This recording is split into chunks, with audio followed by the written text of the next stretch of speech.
उसके खुद के दिल में अगर अच्छाई है तो वो कहेगा जी बहुत बढ़िया, कम से कम मेरा मित्र यहाँ बैठ रहा है। अगर उसको इनसे कोई लेना देना नहीं है, वो खुद सत्संग के बारे में कुछ जानता नहीं, संतों के बारे में कुछ जानता नहीं, इस जगह में से उसकी कोई रुचि नहीं है, तो उसका अर्थ क्या कर रहा है, उसके लक्षण क्या बता रहे हैं? उसके ये लक्षण कह रहे हैं भी तू यहाँ मेरे पास क्यों नहीं बैठता, यहाँ क्या कर रहा है बैठ के। उसके लक्षणों से आप अर्थ कर लोगे भी अर्थ तो उसका कहने का यही था, उसके कहने का अर्थ यही था, क्यों? उसके लक्षण बता रहे हैं ना। शब्द से लक्ष्य है, लक्ष्य से, लक्षणा से लक्ष्य जो होता है वो उसको देख करके बता रहा है। तो शक्ति वृत्ति के अर्थ हुए, अर्थ द्वारा जो शब्द का अर्थ के साथ परंपरागत रूप संबंध है सो शब्द की लक्षणा वृत्ति है। 30 में शक्ति वृत्ति जो अर्थ जनावे सो शब्द का वाच्यार्थ कहिए, उसी को वाच्यार्थ कहते हैं। वाच्यार्थ, लक्ष्यार्थ, ताई को मुख्य अर्थ भी कहते हैं, मुख्य अर्थ, ठीक है। उसी को वाच्यार्थ बोला, उसी को शक्ति और उसी को मुख्य अर्थ है। भी मुख्य मेरा कहना तो इतना ही था, अर्थ तू जो मर्जी निकाल ले, ठीक है ना। तो मुख्य अर्थ वही है, इसी को बोलते हैं। और लक्षणावृत्ति करके जो अर्थ जाने हैं सो शब्द का लक्षण अर्थ कहिए, और जो लक्षणा करके लक्षण करके जो अर्थ निकाले उसको वृत्ति का लक्ष्य अर्थ कहते हैं। तो कहते हैं लक्षणावृत्ति कितने प्रकार की हुई है। लक्षणावृत्ति जो है भी लक्षणा किया जाएगा, लक्षण किया जाएगा, ये लक्षण कितने प्रकार के हैं, लक्षण कितने प्रकार के हैं। भी एक ही शब्द है, आपने अब शब्द का लक्षण करके तो निकालेंगे, पर ये लक्षण भी कितने प्रकार के कहते हैं। जहत, अजहत और भाग त्याग, भेद से लक्षणावृत्ति 3 प्रकार की है। जहत, अजहत और भाग त्याग, तो थोड़ा सा सूक्ष्म विषय है यहाँ पर, ठीक है ना। ये उसको थोड़ा सा और सूक्ष्म कर दिया। पहले तो शब्द का अर्थ है, फिर अर्थ का लक्ष्य है। इनके लक्षण किए जाएंगे, इनके लक्षण किए जाएंगे अलग अलग। मैंने कहा ना, बिना लक्षण के पहचान होती नहीं। किसी चीज को आपको पहचानना तो कैसे पहचानोगे? ये व्यक्ति राजेंद्र जी हैं, ये कैसे हैं, ये अच्छे हैं कि बुरे हैं? राजेंद्र जी अच्छे हैं कि बुरे हैं, ये आप कैसे जानोगे? आप लक्षण देखोगे, क्या लक्षण बताएंगे ना, बुरे के अच्छे हैं। आदमी के लक्षण देख के तो बताते हो आप। अगर उसके लक्षण अच्छे हैं, ठीक है, बुरे कर्म नहीं कर रहा है, वो अच्छे कर्म कर रहा है, पूजा पाठ कर रहा है, बोलना उसका अच्छा है, वाणी उसकी अच्छी है, सोच उसकी अच्छी है, बैठना उठना अच्छा है, अच्छे लोगों के साथ उठना बैठना है, अच्छी जगह आना जाना है, तो आप कहोगे जी वो बहुत बढ़िया आदमी है। अब दूसरा आदमी आपको कहते जी आपको क्या पता बहुत बढ़िया आदमी है। पता क्यों नहीं? देख लो, उसकी संगत देख लो, बोला उसका व्यवहार देख लो, कितना बढ़िया बात व्यवहार है उसका। हाँ। और जो कोई कह दे कि जी ये आदमी कैसा है, तो बहुत बुरा है, क्या आपने कैसे कह दिया बुरा है? रोज लक्षण नहीं देख रहे? शाम को पी करके रोज लक्षण दिखाता है ये रोज लक्षण कर रहा है। अभी और पूछ बाकी रहेगा क्या? कैसे पता चला? पूरे गांव को तो पता है इसके लक्षण क्या है। अब वो लक्षण किससे देखे जा रहे हैं? जो वो दिख रहे हैं लक्षण, उसी से तो उसका भेद किया जा रहा है। तो आदमी का परिचय, आदमी की पहचान भी किससे हो रही है? लक्षणों से हो रही है ना। आदमी की पहचान और पशु की हो तो कहते ये भैंस बहुत बढ़िया है, तो कैसे जानी बढ़िया है? लक्षण से ही जानी ना। दूध बढ़िया देती है, दिया मारती नहीं है। बैल को भी लक्षणों से, पेड़ पौधों को, फसल पैदा अभी उसकी फल आए नहीं है, उससे पहले भी जिम्मेदार लक्षण देख लेता है। पहली बात तो उगते पे ही किसान जो है वो लक्षण देख लेता है कि फसल कैसी होगी। पहले कह देता है कि आपकी बार फसल तो खराब है, अभी तो बीजी अभी तो उगी रही है, अभी क्या पता है कि वो उसके लक्षण अभी दिखाई दे रहे हैं, वो क्या न्याय करेगी? सपूत कपूत के पैर के पलना से ही पता लग जाते हैं, तो उसके लक्षण बताते हैं ना। हाँ, बढ़िया क्वालिटी की कोई चीज लेने जाओ आप बाजार से, अब बढ़िया क्वालिटी कैसे है तो कैसे जानोगे? लक्षण ही तो देखोगे। क्या लक्षण? बढ़िया खाने की चीज ले लो आप, बढ़िया मिठाई है, अब वो बढ़िया मिठाई है तो कैसे देखोगे? देखने में साफ सुथरी है, सुगंध आ रही है, सूंघोगे भी है, ताजी बनी हुई है, देसी घी डला हुआ है, देसी घी वाली चीजें जैसी उसमें दिख रही हैं। टेस्ट में थोड़ा सा टेस्ट भी किया जिभ्या से, मीठा ज़्यादा नहीं है, नॉर्मल मीठा है जी, सारी बातें टेस्ट करें, बिल्कुल सही है, मिठाई एक नंबर की है। तो सारे लक्षण मिला करके तभी तो उसका निर्णय किया। फल के भी सारे लक्षण मिला करके, व्यक्ति के भी, जानवर के भी, पेड़ पौधों के भी, किसी को ले लो आप, जल का किसी के बारे में, कोई किसी के बारे में पूछता है कि ये चीज़ कैसी है, क्या वो बढ़िया चीज़ है, कैसे? मैंने भरत प्रयोग की हुई है, देखा है मैंने, क्या देखा, उसके लक्षण ही तो देखे। जो उसके अंदर गुण हैं, जो उसके लक्षण हैं, उनको देख करके ही उसका निर्णय किया जाता है। और हम लक्षण एक जगह नहीं देखते, हम लक्षणों को बहुत जगह देखते हैं, बहुत प्रकार से देखते हैं।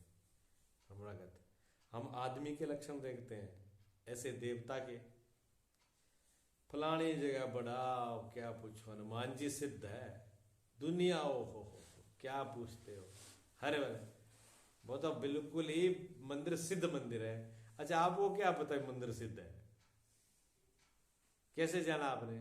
वहां मनोकामना पूरी होती है, जो मन में सोचो वो काम पूरा होता है। फिर भीड़ देखो वहां पर कितनी भीड़ लगती है, भीड़ ऐसे थोड़ी लगती है, कुछ न कुछ तो वहां सत्ता है, बिना सत्य के तो भीड़ लगेगी नहीं, किसी की साहब तो खड़ी है। अब वो भीड़ को देख करके, मन देख करके, इसको देख, अब लक्षण कर रहा है देवता के। अब भीड़ क्या भीड़ तय करेगी? भीड़ बताएगी भी देवता के क्या लक्षण होते हैं। देवता के लक्षण ना तो अपना मन कर सकता, क्योंकि अपने मन का तो खुद ही लक्षण सही नहीं है। जब अपने मन का खुद का ही लक्षण सही नहीं है तो वो देवताओं का लक्षण क्या करेगा? मन तो रोज पता नहीं कितने भूत पैदा कर लेते हैं, कितने देवता पैदा कर लेता है, कितने भगवान पैदा कर लेता है, कितने राक्षस पैदा कर लेता है। एक मिनट में तो मन पता नहीं कितना मान होता है, एक मिनट में जीरो हो जाता है। एक व्यक्ति ने पूछा भगवान से प्रसन्न होकर कि प्रभु दुनिया में सबसे बुरा आदमी कौन है? तो कहते उसकी भक्ति अच्छी थी, भगवान ने रात में सपने में कहा कि जो तेरा पड़ोसी है ना सामने वाला, दुनिया में सबसे अच्छा व्यक्ति है। कहा वाह, मेरा पड़ोसी इतना बढ़िया। दूसरे ने कहा प्रभु एक बात तो बता दी कि सबसे अच्छा आदमी दुनिया में कौन है, अब एक बात और बता दो, सबसे बुरा आदमी कौन है दुनिया में? भगवान ने फिर रात को सपना दिया कि वही तेरा पड़ोसी जो सामने वाला है। उसने कहा अब तो मेरा दिमाग ही खराब हो गया, उसी को तो आप कल कह रहे थे सबसे अच्छा, आज उसी को आप कह रहे हो सबसे बुरा है। उन्होंने कहा यही तो बात है, जब वो उसका मन अच्छा था तब अच्छा था, आज उसका मन बदल गया तो खराब है। जैसा मन वैसा ही वो है, और मन क्षण क्षण में बदल रहा है। जब मन की ये हाल है, उसके लक्षण रोज बदल रहे हैं, तो वो जिसका लक्षण करेगा वो कौन सा अच्छा हो जाएगा? ऐसे मन और बुद्धि से जो निरीक्षण हम लक्षण बाहर से करते हैं, हमने भगवान के लक्षण कर लिए, भगवान कैसा होना चाहिए, ब्रह्मा जी को भगवान, शिव विष्णु शिव, हमने लक्षण बना लिए ना। हमने कहा 4 भुजाधारी होगा, मुकुट होगा, मुरली लिया होगा, चक्र लिया होगा, पीताम्बर पहने होगा, ऐसे हो गए, शरीर से प्रकाश निकलता होगा, वो ईश्वर होगा। क्या ये ईश्वर है? क्या ये ईश्वर के लक्षण है? क्या इतने से ईश्वर सिद्ध हो रहा है? क्या गले में सांप बांध लिया, जटा बांध ली, विभूति लगा ली, बांगर पर पहन लिया, त्रिशूल हाथ में ले लिया, डमरू ले लिया, क्या यही भगवान है? ये भगवान हो तो बच्चे रोज झांकी निकालते हैं ना, तब वो बना लेते हैं। तो बस इनको प्रणाम कर लो और आशीर्वाद ले लो, बस हो गई छुट्टी, क्या जरूरत है? हमारे लक्षण तो यही बताते हैं ना, हम भगवान के लक्षण यही तो कर रहे हैं। क्या ये लक्षण सही है? लेकिन ये शास्त्र जो है, वेदांत है, जो सदगुरु है, जो वेदांत है, वो क्या कहता है? वेदांत ये तो नहीं कहता कि भगवान कैसा है, यही शास्त्र ये नहीं बता रहा कि भगवान ऐसे होगा, मुरली मुकुट वाला होगा, या बांसुरी हाथ में लिया होगा, या धनुष हाथ में लिया होगा, या 4 भुजा वाला होगा, या ये पीताम्बर ही धारण करे होगा, ये तो इसके बारे में नहीं बताते। ये क्या कहता है? अस्थि भांति प्रिय सिंह, ये बताता है सत्य चित्त आनंद। परमात्मा के क्या बताए लक्षण? सत्य है, चित्त है, आनंद है। ये उनके बारे में अगर इसको आप जान रहे हो, पहचान रहे हो, ये आपकी अनुभूति में आ रहा है, ज्ञान में आ रहा है, तो परमात्मा के लक्षण अपनी बुद्धि काम नहीं करेंगे। ऐसे हम बुरे लोगों का लक्षण कर लेते हैं, चलो बुरों का तो थोड़ा बहुत हो भी जाएगा। और बुरा आदमी क्या हमेशा बुरा रहता है? विचार ये करो कि बुरा आदमी हमेशा बुरा रहता है क्या? बुरा आदमी कब अच्छा हो जाए? आज उसमें दोष है। आप देखिए, जो अजामिल थे, गणका वेश्या थी, जो बड़े बड़े अंगुलीमाल जैसे डाकू थे, वो सन्यासी हो गए, परमात्मा को पागे लोग पूज रहे हैं उनको, आज भी पूजे जा रहे हैं। अगर उनकी करनी देखो तो इतने हत्यारे, इतने डाकू, इतनी मारपीट, इतनी हिंसा की, इतनी क्रूरता थी, और उसके बाद परम ऋषि क्या तपस्वी अभी तक पूजा हो रही है। अगर पीछे को उनको देखें तो इनको कोई तो तालमेल ही नहीं है, तो किसकी लक्षण करके बुरा करें? जब तक उनमें बुरे लक्षण थे तभी तक तो बुरे थे, वो लक्षण खत्म हो गए, दिव्यता आ गई उनमें, देवता हो गए। इसी प्रकार साधु के लक्षण है। साधु के लक्षण से कैसे साधु को जानेंगे? सदगुरु के कहते गुरु ऐसा होना चाहिए, ये हम कैसे तय कर सकते हैं भी गुरु ऐसा ही होना चाहिए? किन लक्षणों से कर सकते हैं? हमारी अनुभूति में सच्चिदानंद नहीं आ रहा। अगर सदगुरु, अगर संत हमको सत्य नहीं दे रहा है, सच्चाई से हमारा संबंध नहीं जोड़ रहा है, तो हमारे साथ कोई तालमेल नहीं हो रहा। चापलूसी और बनावटी बातों से नहीं, बात सच्चाई से है। अगर जीवन में सत्य ही आ रहा हो, जिनके पास बैठ करके हम खुद उन्नति की ओर जाएं, जिनके पास बैठ करके हमारे खुद के लक्षण सही हो जाएं, जो हमारे बुरे लक्षण हैं वो हमारे बुरे लक्षण हट जाएं, हमारे अंदर ही अच्छे लक्षण आने शुरू हो जाएं, जो हमारे बुरे लक्षणों पर ही चोट करे, जो हमारे बुरे लक्षणों को ही तलवार से काटे और हमको अच्छाई की तरफ, ऊंचाई की तरफ, हमको ही दिव्य की तरफ ले जाए, तो समझो कि ठीक आप सही साथ बैठे हो सदगुरु के पास, शास्त्र के पास। जो सिर्फ लिपापोती करके, चापलूसी करके आपका स्वार्थ सिद्ध करता हो, उसके खुद के लक्षण, तुम्हारे लक्षणों से कोई मतलब नहीं है, उसके खुद के लक्षण ही खराब है। क्योंकि उसके आपके लक्षणों से मतलब नहीं है, उसको तो अपने से मतलब है भी तुमसे हमें क्या लेना है, तुम हमको दे जाओ जो चाहिए, जो तुम करो वो कर जाओ, तुम मरो खपो कुएं पर पड़ो, उसको क्या लेना देना है। इसलिए सही सदगुरु जिन जो पीछे देख लो आप इतिहास उठा करके, सदगुरु बहुत खरे होते, चापलूसी नहीं करते। सदगुरु बिल्कुल सत्य, आपको अच्छा लगे ठीक, बुरा लगे ठीक, लेकिन सच्चाई ये है, इस सच्चाई पे चलना पड़ेगा और ये बदलना पड़ेगा, ये सच्चाई है। सदगुरु सही सही बात बोलते हैं। क्यों? उससे आपका जीवन, डॉक्टर के पास जाओ और आपको मर जाए, आप तकलीफ में हो, और डॉक्टर कहे कि नहीं नहीं तकलीफ तो आपको नहीं है, वैसे भ्रम हो गया, चले जाओ लिपापोती कर दे, तो मरीज मरेगा। डॉक्टर को तो सही से बोलने पड़ेगा, आपको बीमारी है, ठीक है, घबरा नहीं, कोई बात नहीं, ठीक हो जाओगे, आप दवाई लो, दवाई से ठीक हो जाओगे, और ठीक होने का उपाय करें। उसे परहेज भी बताएगा, ये आपको नियम करना पड़ेगा, सख्ताई से करना पड़ेगा। वैद्य ने कहा कि ये नियम पालन करना पड़ेगा, अगर ये नहीं कर रहे हो तो हम नहीं तुम्हारा इलाज नहीं करेंगे। यहाँ हड्डियों के काम करते थे हरदत्ता जी, कहते हैं एक बार पट्टी बांध दी उन्होंने, अगर उन्होंने बीच में खोल दी तो दोबारा बांधते नहीं थे, भाग जाओ यहाँ से, जरूरत नहीं है। क्यों खोली? बार बार क्यों? आपको ठीक होना है तो सहन करना पड़ेगा, कष्ट भी सहन करना पड़ेगा। तो जिनसे हमारे जीवन में प्रखरता आती हो, प्रज्ञा आती हो, दिव्यता आती हो, हमारा जीवन ही बढ़िया अच्छा बनता हो, हमारे जीवन में ही खुशी और आनंद आता हो, हम अच्छाई की तरफ जाते हो, हमको खुद ही अनुभव होने लगे कि हाँ मेरे अंदर बदलाव होना शुरू हो गया, तो समझो हम सही जगह पर हैं।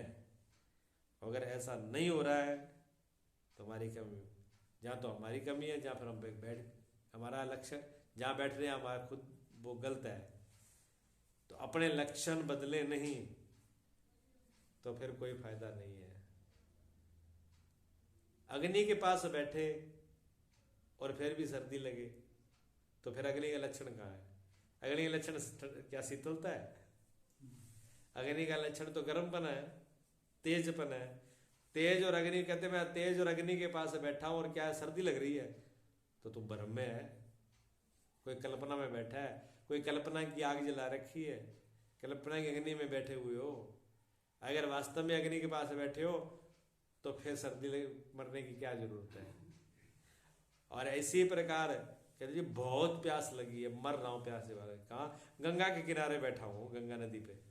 तुम गंगा नदी पे बैठे हो, गंगा नदी पर और प्यासे मर रहे हो,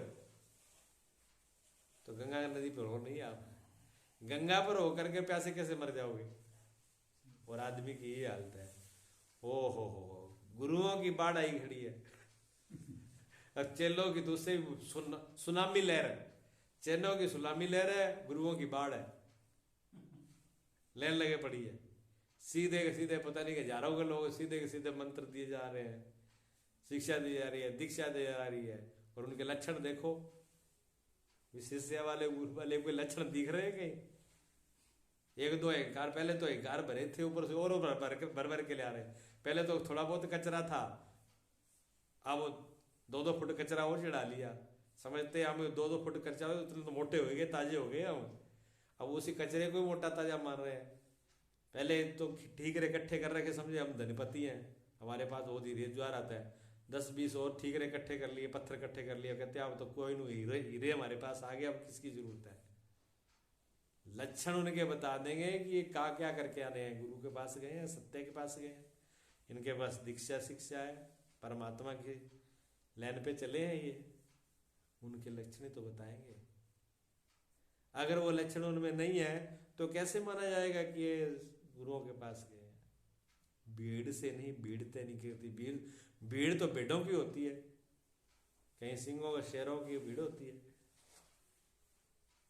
भीड़ हमेशा भेड़ों की होती है। ज्यादा प्योर चीज होती है वो ज्यादा नहीं हुआ करती, अच्छी चीज ज्यादा नहीं हुआ करती। 4 लीटर आपके पास दूध है, उसमें से 6 लीटर लस्सी तो निकल सकती है, पर घी कितना निकलेगा शुद्ध? 4 लीटर में से 250 ग्राम। 4 लीटर में से 250 ग्राम शुद्ध घी निकलेगा। 6 लीटर तो लस्सी निकल सकती है, लेकिन घी नहीं निकल सकता। क्या वो प्योर है ना, शुद्ध से है। फूल कितने होते हैं देख लो, कितने फूलों में से मक्खी, मधुमक्खी जो है वो शहद कितना निकालती है? शहद थोड़ा ही होता है, कूड़ा कबाड़ तो बहुत होता है। हर जगह पर ऐसे ही होता है। सत्य के लिए थोड़े होते हैं, समझदार भी थोड़े होते हैं। इस रास्ते पर चलने वाले, भक्ति के, प्रेम के, श्रद्धा के, ज्ञान के रास्ते पर चलने वाले भी थोड़े होते हैं।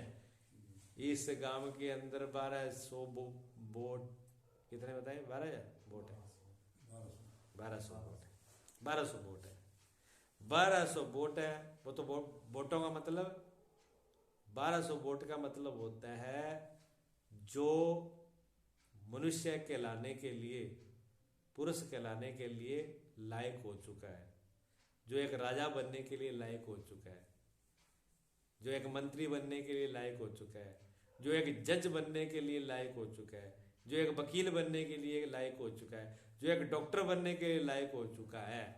वोट उसी का बनता है। उम्र तय की गई है कि ये व्यक्ति अब इस लेवल पर जा सकता है। इस उम्र के बाद में वो कहीं भी जाए मान्य है उसके लिए।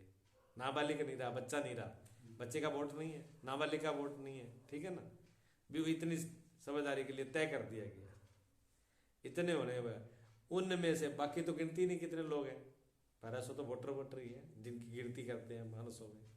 उनमें से 5, 7, 10 लोग ही सेवा में, पूजा में, धर्म में, सत्संग में, वेदांत की सत्संग सुनने वाले कितने निकलेंगे? अब आप ये आश्चर्य करो जी, इतने बड़े लोगों में से थोड़े से लोग ही सुन रहे हैं, गिने चुने 2-4 उंगलियों पर ही। तो गिने चुने उंगलियों पर ही होंगे प्योर है। आप अवतारों के देख लो, क्या राम और कृष्ण घर घर पैदा हो गए?